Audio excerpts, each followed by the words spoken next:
आज की क्लास में हम मनुष्य में रक्त समूहों का अभिनिर्धारण या पहचान किस प्रकार से की जा सकती है वो हम पढ़ेंगे। Identification of blood groups in man. मनुष्य में जो रक्त समूह की खोज या ब्लड ग्रुप की खोज कार्ल लैंडस्टीनर ने 1900 में की थी। और इनके अनुसार मैन में जो रेड ब्लड सेल्स होते हैं, लाल रक्त कणिकाएं जो होती हैं या रक्ताणु जो होते हैं, आरबीसी जो होते हैं, उनकी सतह पर एंटीजन उपस्थित होते हैं, प्रतिजन उपस्थित होते हैं या नहीं होते हैं, उसके आधार पर ब्लड ग्रुप को 4 समूहों में बांटा जा सकता है, ऐसा उन्होंने बताया। लैंडस्टीनर और जंस्की ने यह भी बताया कि लाल रक्त कणिकाओं पर प्रतिजन तो उपस्थित होते ही हैं, परंतु जो सीरम होता है, ब्लड सीरम जो होता है, उसमें एग्लूटिनिन या एंटीबॉडीज़, ये जिसे प्रतिरक्षी कहते हैं, वो भी उपस्थित होते हैं, वो भी पाए जाते हैं। तो प्रतिरक्षी जो होते हैं वो एक तो एंटीबॉडी ए होती है या अल्फा कहते हैं उसको, और दूसरा होता है एंटीबॉडी बी, प्रतिरक्षी बी या बीटा, उसको हम कहते हैं। तो यहाँ पर एंटी ए, जिन आरबीसीज में एंटी ए होते हैं तो उनमें एंटीजन ए पाया जाता है।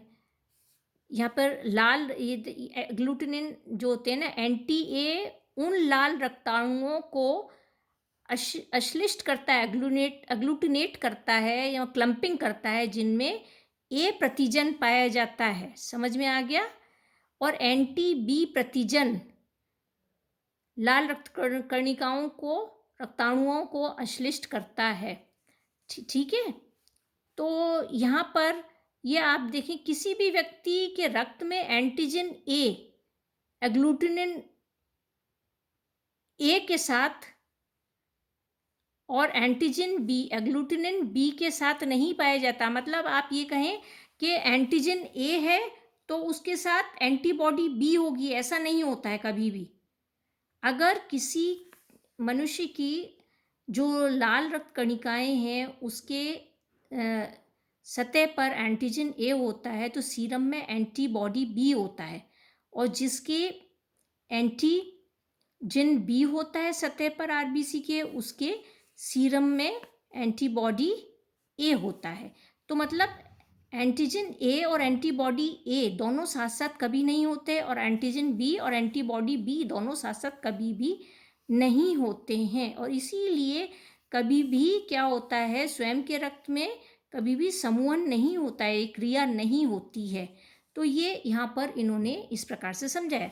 तो आप देखिए, रक्त समूह जो होते हैं वो क्या कौन से हैं। एक होता है ओ रक्त समूह, जिसमें आप देखेंगे कि आरबीसी की सतह पर कोई भी एंटीजन नहीं पाया जाता, क्योंकि एंटीजन कौन से होते हैं, एंटीजन ए और एंटीजन बी, 2 एंटीजन होते हैं और 2 एंटीबॉडीज़ होती हैं, एंटी ए और एंटी बी।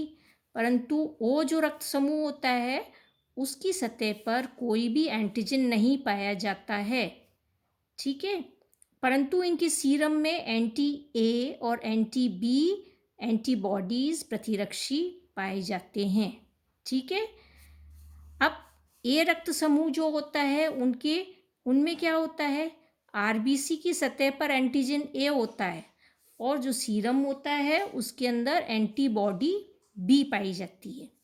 बी रक्त समूह में आरबीसी की सतह पर एंटीजन बी होता है और सीरम में एंटीबॉडी ए उपस्थित होता है। ए बी जिन मनुष्यों का रक्त समूह होता है उनमें क्या होता है, आरबीसी की सतह पर ए और बी दोनों ही एंटीजन पाए जाते हैं, परंतु सीरम में कोई भी एंटीबॉडी उपस्थित नहीं होती है। ओ जो रक्त समूह के व्यक्ति होते हैं उन्हें यूनिवर्सल डोनर कहते हैं, और ए बी समूह के व्यक्ति जो होते हैं उन्हें यूनिवर्सल रेसिपिएंट कहते हैं। मतलब ओ समूह के व्यक्ति किसी को भी रक्त दे सकते हैं परंतु ले नहीं सकते, और ए बी समूह के जो व्यक्ति होते हैं वो किसी से भी कोई भी समूह का रक्त ले सकते हैं। तो ये हम ए बी रक्त समूह का ए बी एंड ओ रक्त समूह किस प्रकार से हम ज्ञात कर सकते हैं वो मैंने आपको बताया। अगर आप प्रैक्टिकली इसको करेंगे तो कैसे करेंगे वो मैं आपको बता देती हूँ कि उसका प्रोसीजर क्या होगा। तो आप क्या करेंगे, अपनी जो उंगली है उसको साफ़ करेंगे स्प्रिट से, फिर एक जो नीडल होती है उसको स्टेरिलाइज करके और प्रिक करेंगे, एक स्लाइड लेंगे और उसके 2 एंड्स पर एक एक ड्रॉप ब्लड की डालेंगे।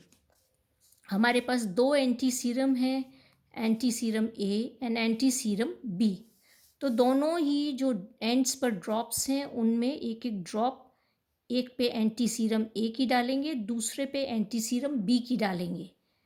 अब हम देखेंगे 10 मिनट के लिए इसको छोड़ देंगे, इसको रॉड से हिलाएंगे और फिर इसको ऑब्ज़र्व करेंगे। अगर दोनों में ही एंटी ए जिसमें डाला और दूसरे में एंटी बी सीरम डाला, अगर दोनों में ही कोई क्लम्पिंग नहीं होती है, क्लम्पिंग मीन्स गुच्छन नहीं होता है, समूहन नहीं होता है, तो ये ब्लड ग्रुप ओ होगा। यदि एंटी ए वाले में समूहन होता है तो ब्लड ग्रुप ए होगा। यदि बी वाले में समूहन होता है तो ब्लड ग्रुप बी होगा, और यदि दोनों में ही समूहन होता है तो ब्लड ग्रुप ए बी होगा। तो इस प्रकार से हम ब्लड ग्रुप्स ज्ञात कर सकते हैं। नेक्स्ट क्लास में हम RH समूह का निर्धारण किस तरीके से किया जाता है, अभिनिर्धारण, वो हम पढ़ेंगे।